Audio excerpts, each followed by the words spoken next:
You're listening to Shop Talk with your host, Kevin Tetz. Brought to you by Eastwood Tools. Everything you need to do the job right. Hey Gearheads, you're listening to Shop Talk, brought to you by the Eastwood Company. Do the job right with Eastwood. Today's show touches on a subject that some people may think is out of their league as far as the money that it takes or the talent that it takes to learn. We're talking about racing. Now, I'm not talking about boulevard cruising or street racing. We're talking about actual track racing. And you may be surprised of what forms of racing are affordable. We'll be talking about track events and racing on designated race courses, as well as answering another Eastwood listener's question and giving out another $25 gift certificate for Eastwood Tools and Equipment.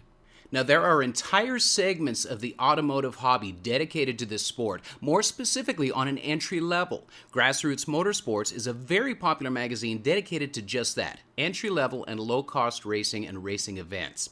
Our guest today is none other than Ryan Shand, co-host of Trucks and Truck Tech, seen on NBC and CBS sports channels, as well as Spike Network. Ryan is a master certified mechanic, UTI and BMW training graduate, and a career technician with an uncanny knack of being able to diagnose almost any failure, making him a great mechanic, but also giving him an edge on being able to explain and break down problems where people can understand it. Having an SCCA track license and having built and driven several race cars, well, that makes for a pretty interesting conversation. So get comfortable and take a listen to a conversation with Ryan Shand.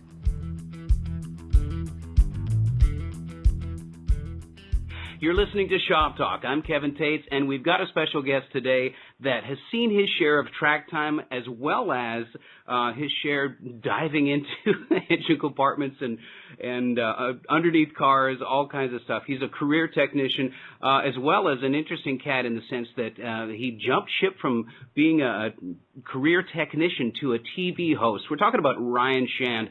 Ryan, how are you, man? I'm doing great. How are you doing, Kevin? No, not too bad, not too bad. Well, I got a ton of questions for you, but I want to find out, what are you guys doing on the show right now? We got a good bit cooking. We just put a set of wheels on the Super Dually, a project that's been hanging around for a few years and needs to be finished up, but we got the wheels put on it today that provide a little bit of inspiration, some motivation to get that thing finished up. So that thing's coming down the home stretch. We've got a 93 Chevy kind of budget sport truck working. Little, V8 fun, two-wheel drive truck. We've got a '07 Jeep project that looks like it's going to get an engine swap. So that looks pretty cool and should be an interesting dual-purpose on-off-road Jeep. And we got a 55 F100 in the shop recently that's an abandoned project from somebody else, and we'll see where we can pick up where they left off and turn it into a cool pickup truck. So we got a variety of things going. It covers the spectrum, doesn't it? Yeah, it really does. Yeah. For you guys that are listening, Ryan is the co-host of Truck Tech now, formerly known as Trucks, and it's a little bit surreal me asking you what you guys are doing on the show when I'm still kind of on the show. So yeah. It's kind of fun to be a voyeur in a sense, but I don't know. So I'm very familiar with all of those projects, so it's cool. But if you guys ever get the chance, people that are listening, watch Truck Tech on NBC Sports, CBS Sports, or Spike Network. It's a good watch, man. It's good how-to stuff, and we appreciate you being here, Ryan. So let's talk about racing. It's been called the gentleman's sport, and that has a connotation all of its own. Racing seems accessible to somebody that doesn't know about it and hasn't educated themselves about the different aspects of racing, entry-level racing, SCCA, all that type of stuff. How accessible is it? Let's just get right to it. Is it a gentleman's sport? Is it unobtainium? Is it expensive? I mean, there's no two ways about it. It's not a cheap sport. I mean, it's just the cost of consumables make it expensive. However, depending on how you look at it, you can make it, a budget-friendly event. Just the entry fees, they add up, but it depends on how you go about it. The route I took was more of a do-it-yourself route. It made things a little bit more accessible to the guy on a, more typical budget. And, there's guys out there that are doctors and lawyers, and they pay somebody else to maintain their car and bring their car to the track and fix it when it's broken after the weekend. And then there's guys that show up in a pickup truck and an open trailer and a somewhat affordable race car and have just as much fun as the big guys. So there's no two ways about it. You're gonna have to pay to play. but well, there's varying levels. Well, I agree with that. And there's also varying levels of fishing, and there's varying levels of gun ownership and snowmobiling. I mean, a good snow machine is going to cost you $5,000 any way you look at it, and you could probably get into an entry-level Miata or something like that for $5,000, can't you? Absolutely, yeah. And the Miatas are one of the more popular classes for people to get started, actual wheel-to-wheel racing.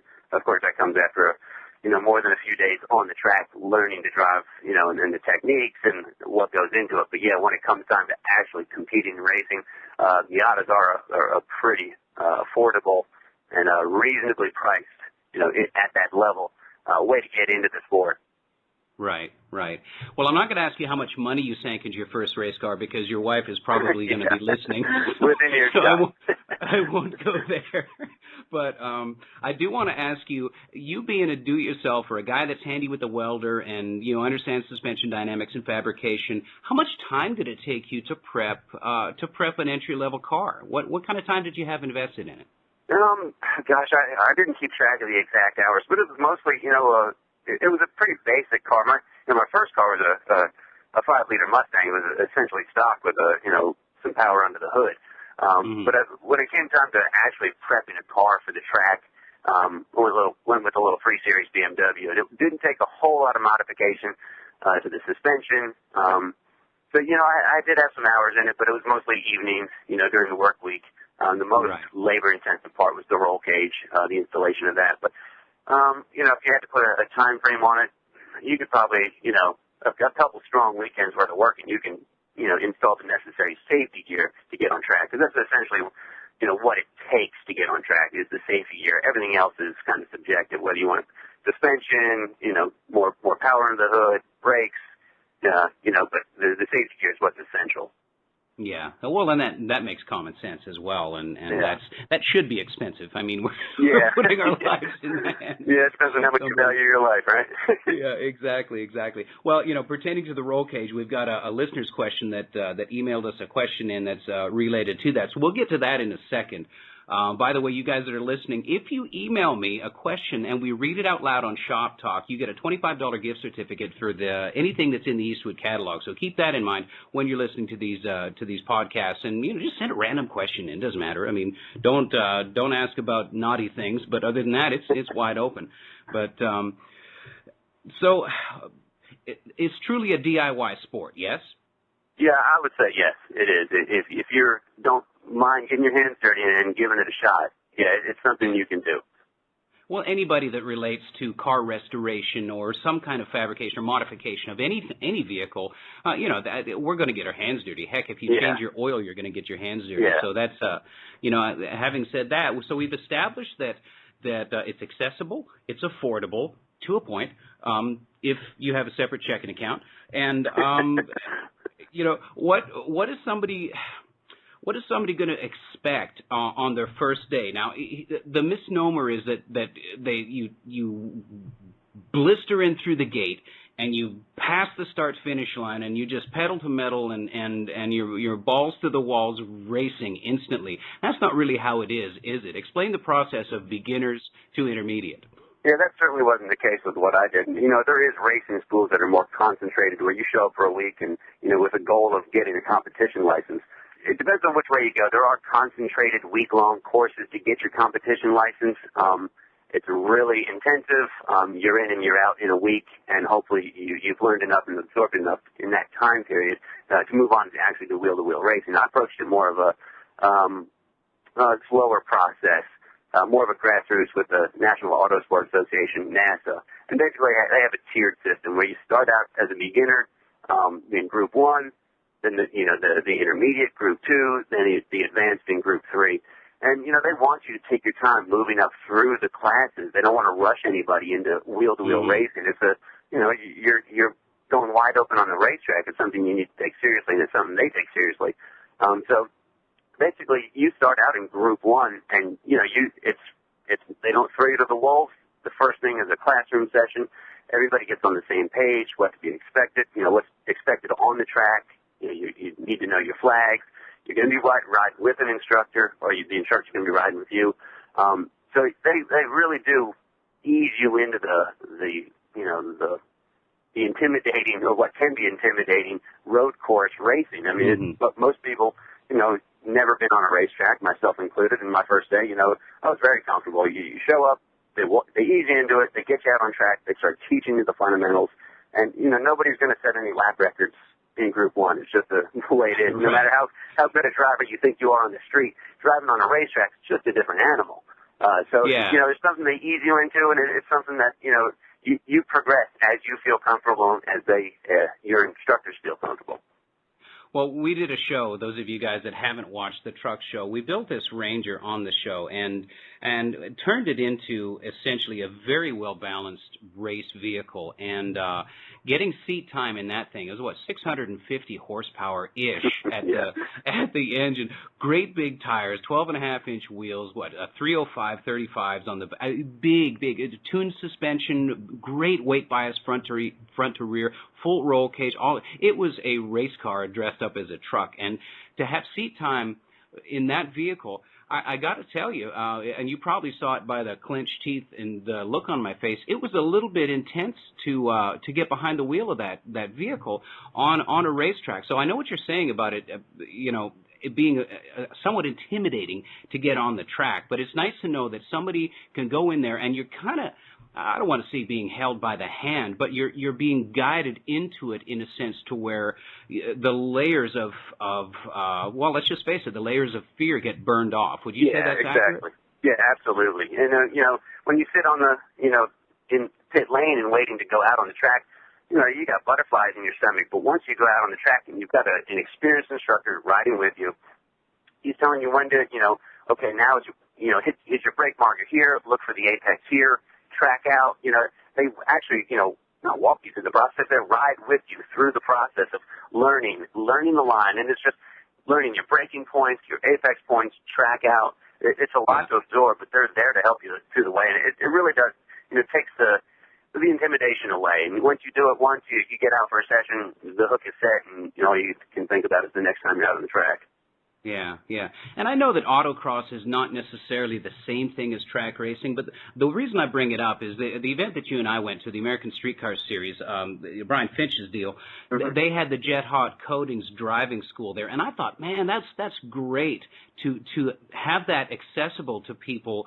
It doesn't matter what car, you don't have to have a 500 horsepower Camaro to be a part of that. I thought that was a neat thing to be a part of, or for them to provide to people, kind of at no cost. If you pay your entry fee, you're in with the driving school. Oh, no, I take that back. There was a bit of a charge for that, but it wasn't very much.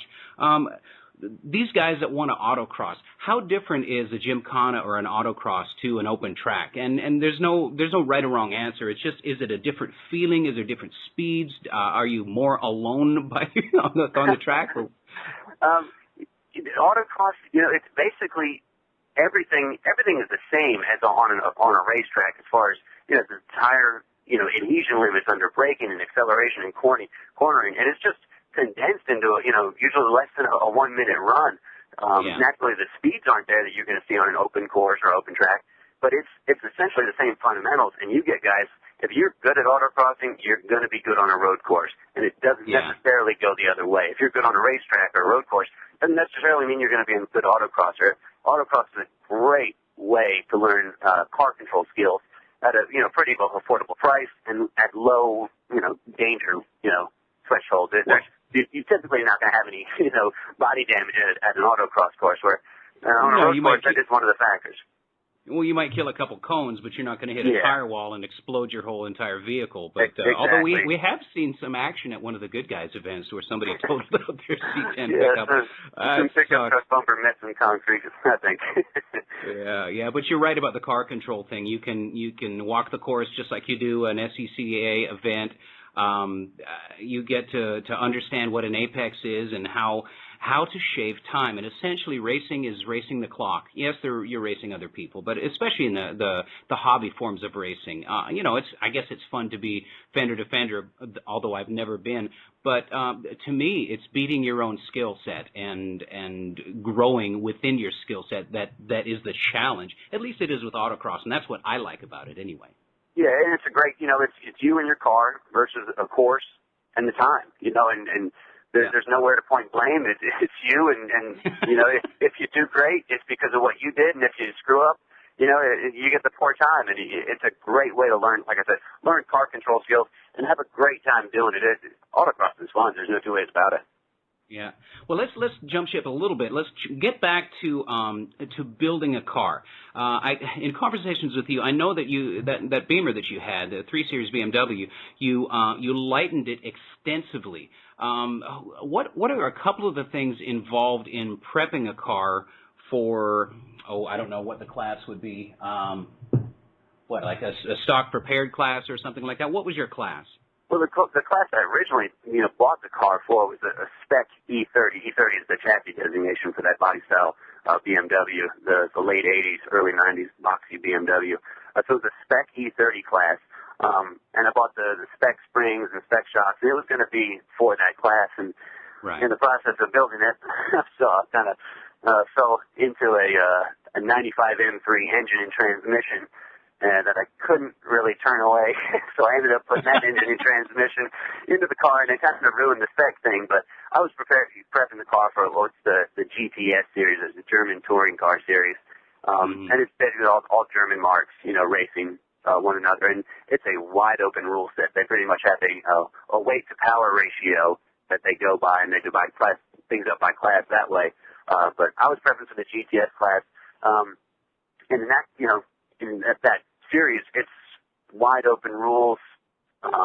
You strip the car of everything that's not needed to make the car accelerate, corner, or brake, and get rid of all the dead weight. There's other classes that are spec classes that, they want to see the stock dashboard in there. They want to see door panels on the thing. They want it to represent more of the street version. And just to limit how much people can do. But essentially, when you're prepping a car for track use, it's, if it doesn't make the car go faster or stop quicker or handle better or accelerate, it doesn't need to be on there. So a lot of that stuff goes away in favor of, just end results. Right. Well, that kind of leads into the listener's question. I'll just go ahead and read his question. His fellow's name is Bill Scholes. He's restoring a vintage Austin Healey. It's a 1960 3000 Mark I. And his question is, what is the correct material to make his roll bar? He's got a 4-point roll bar that he wants to put in his car. So obviously you went down this road and you had to pass some sort of inspection when you built your roll cage, right? Guide the listeners through some do's and don'ts and ins and outs of building a roll cage. What do you use? And that'll help answer Bill's question too. Yeah, to answer his question, I would point him in the direction of DOM tubing, the drawn over mandrel tubing. It's seamless steel tubing, and if you're building a car for a certain series or for a certain race group, you need to pay attention to their rule book and make sure you're meeting the minimum requirements as far as wall thickness of the tubing. I know back when I got my roll cage in, in the early 2000s, I think it was allowed to have electric welded tubing, with the non-DOM tubing, I guess is the way to say it. Right. And that was allowed at that time, but they're moving towards DOM tubing as the only tubing choice to go with as far as roll cage construction. And it depends on how heavy your car is. For a car like that, it's going to be a small car, it's going to be a light car. You can probably get away with, 1.5 inch or 1 5/8 DOM tubing and the 0.95 wall thickness. The heavier cars need the 120 wall thickness, and the larger tubing, 1 5/8 or 1 3/4. So the smaller the car, the less you can get away with. The heavier car, the more you need. You need to build by the rule books. And it's always a good idea to, splurge a little bit on roll cage stuff. It doesn't hurt to add a couple of pounds worth of roll cage weight if it's in the name of safety. So I usually don't mind stepping up one size in roll cage material just because of that. Well, we all want to drive home after the event, so that's just good common sense. Yeah. But are there guides out there? Can you go online and get somebody's rule book and kind of get plans for a cage, or where are some resources for people that want to do it right and they don't want to get flagged for something and ruin their day before they even get on the track? Yeah, absolutely. I'm sure I know the NASA website, they have the rule book is available in a PDF format. I'm sure SCCA is the same way. There's BMW car clubs. There's all kinds of car clubs that, organizations that rent track time, and they're the ones that control the safety equipment requirements. So they're going to have some information available on what's required for each car type, the weight, things like that. So yeah, there's definitely resources out there. And there's always the pre-constructed roll cage option too. There's more than a handful of companies that make bolt-in 4-point roll bars that are SCCA approved or NASA approved. So there's always that route too. And you can, if you've got the more money than welding skills, it's always a good idea too to check out a race shop in your area. Just to it's a safety item. It's one thing you definitely want to get right. So somebody that's got like a Mustang or a Camaro or even a Miata, typically makes and models like that, they're going to have an industry that's behind them, obviously, with the automotive aftermarket that you and I participate in. So it's probably pretty common that you would be able to go to a catalog like a Summit or a Jags and get a roll cage that's well done. Yes. Yeah, the more common the car is, the more common the platform is, the more likely you're going to have an aftermarket option, like you said. If you got a Mustang or a Camaro or a 3 Series BMW or a Miata, you're usually in pretty good shape. If you're running an oddball car, like the guy that's asking the question, I believe his name is Bill, he's probably going to be on his own. But if you've got a 92 Fox Body Mustang, you're probably in good shape. Right. If anybody has ever watched any of the YouTube fail videos, you can get a really good idea of how important a roll cage is by seeing some endos on somebody's track car. It's just amazing. Yeah, they can take a beating. Yeah, well, it's better them than you and your ankles and stuff. And you touched on something a bit ago, internet searching and information. Before we talked tonight, I did a couple of quick Google searches, and I found an amazing amount of information from different SCCA clubs and classes and just all over the country of how to designate your car, what is it, how to fall within certain rules, and a great information, and it's free. I was very surprised at how much is out there, and it all seems to be in the spirit of being very sharing with this information and knowledge. It seems like it's really easy to find that information. So in your opinion, what are some of the best websites to I don't mean to put you on the spot, but, is it just a Google search? Would you search state by state or just local car clubs? How would you find out? How would you tell somebody to find out about something? In my experience, I've run with NASA. That's, I've run, a couple other events, but mainly with NASA. So I tend to gravitate towards just going to the NASA website. I think it's a great resource. You can search by region. They have the Mid-Atlantic, Southeast, Southwest, the mountain region. Florida has its own region. There's lots of region breakdowns in NASA. They can guide you towards local resources. Everybody's willing to help. This is a sport, and everybody says about the sport they're into. In this road racing, go fast, kind of sport we're in, it's just that everybody's willing to help everybody else get on the track, because that's what it's all about. Everybody wants to get to the track. The more people that can get to the track, the better. The more options there are, the more tracks they're going to build, I hope, and the more we get to do this. So there's a great group of guys in there willing to share information and help the new guys, the guys that are new to the sport, get them into it. They know once they try it once, they're going to be hooked and they're going to come back. So there's a lot of information out there, and the guys involved in the sport are definitely willing to help. Like I said, the NASA website's a great option. I'm sure the SCCA website is a great option. BMW Car Club, Porsche Car Club, Mustang Clubs of America. There's lots of information out there. Basically, what I would do is try to find the track you want to run at. You can look at their website or find the group you want to run with and take a look at their website. Right. Well, what pulled the trigger with you? What made you decide to go and get your license and prep a car and do all of that stuff? What was it that put you over the edge? I had a fast street Mustang, and fast, I guess, back in the day, but maybe not so much nowadays, but it was an 89 5-liter Mustang, and it was a fun car that I like to go fast in, and I didn't even know road, open track events were an option to the general public. And I was working for a guy who had kind of a, half repair, half performance shop, and he and his son both were into the open track stuff, and his son raced, and asking him about it, and just seemed like, wow, just anybody can do this? I had no idea, and you pay your entry fee, you sign up, you go down, and you just got to go for it. So, I did it, and like I said, you do it once, and that's all you want to do is, get back on track next. That's all that matters. When am I going to be out on track next? And, what do I have to do to get the car ready? So, that's how I got into it.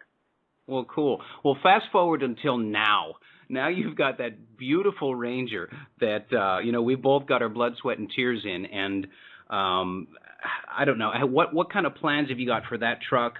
Do you plan on doing more racing? Yeah, actually, I've got an event scheduled before too long. I'm hoping to drag you down too to Alabama, okay. Go to Barber Motorsports Park, and see if I can get you riding a shotgun, maybe set the hook in you. But yeah, I want to go down and have a little bit of fun. It's been too long since I've been on a true open track. It's been 2 or 3 years probably.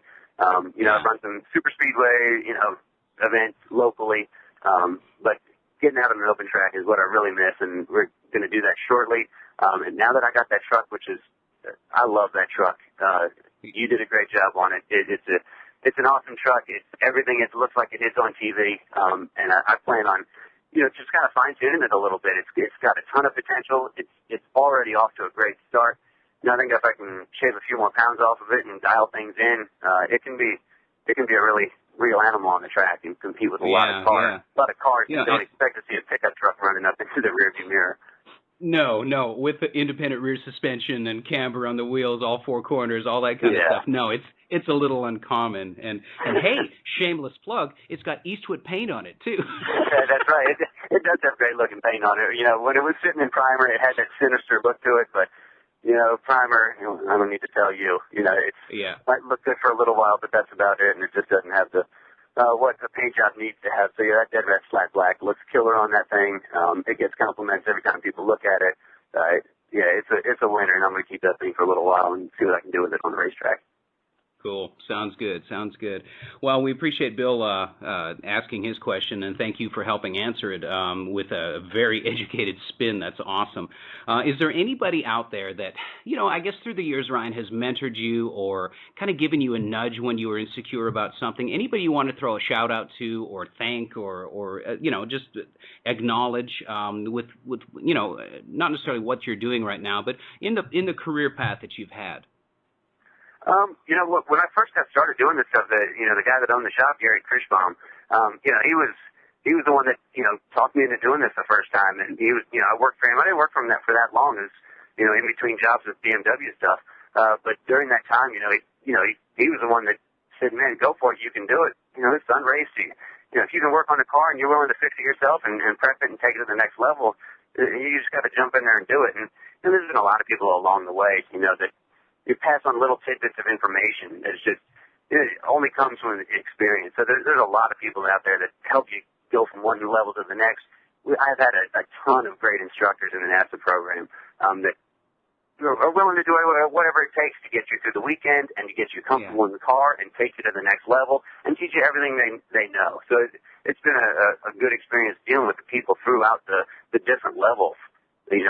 Coming up to the HPDE or high performance driving event ranks. As you progress, you have a new instructor that's you haven't met before. You get in the car, you guys sync up, and you bond with this person. You're doing 140 miles an hour down the backstretch, and they're trusting their life in your hands. So you get to know these people a little bit, and it's a good sport to get into.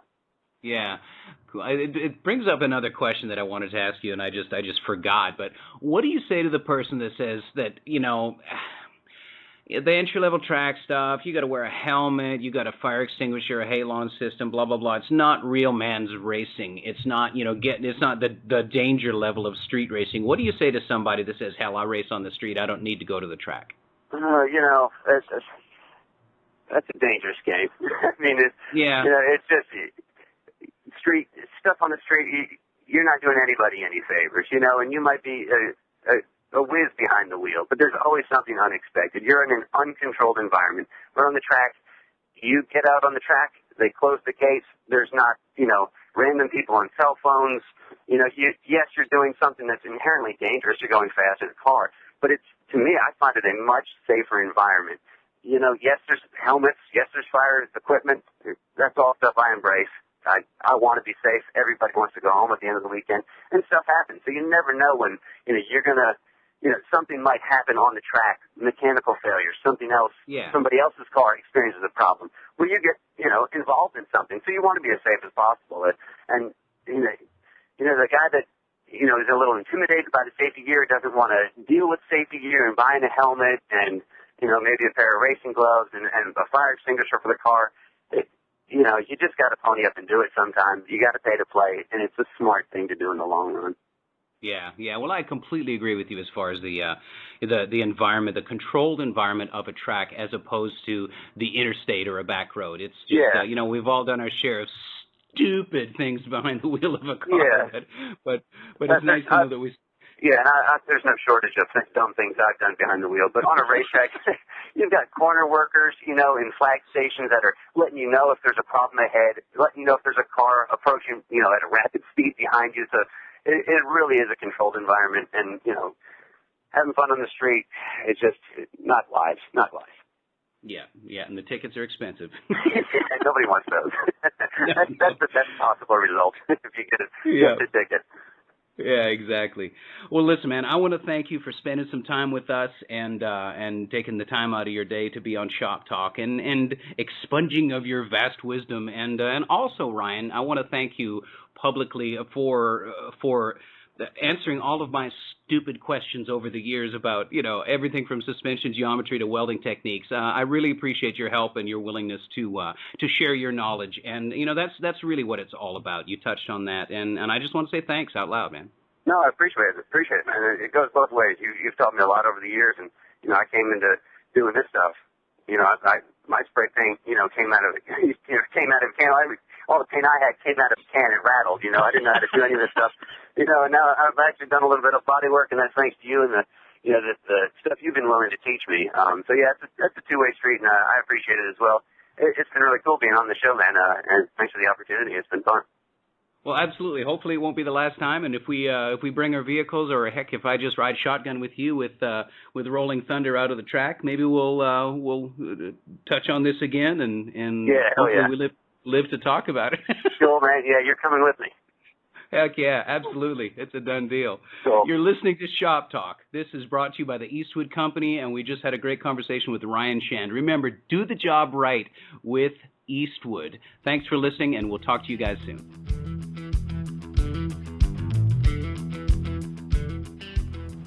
Ryan's one of those guys that walks the walk, and if you ever get the chance to say hello to him at a trade show, a track event, or a car show, I know you'll find him to be a great guy and willing to share of his knowledge and experience. We appreciate his time today. So until next time, I'm Kevin Tetz, and this is Shop Talk. And remember, do the job right with Eastwood.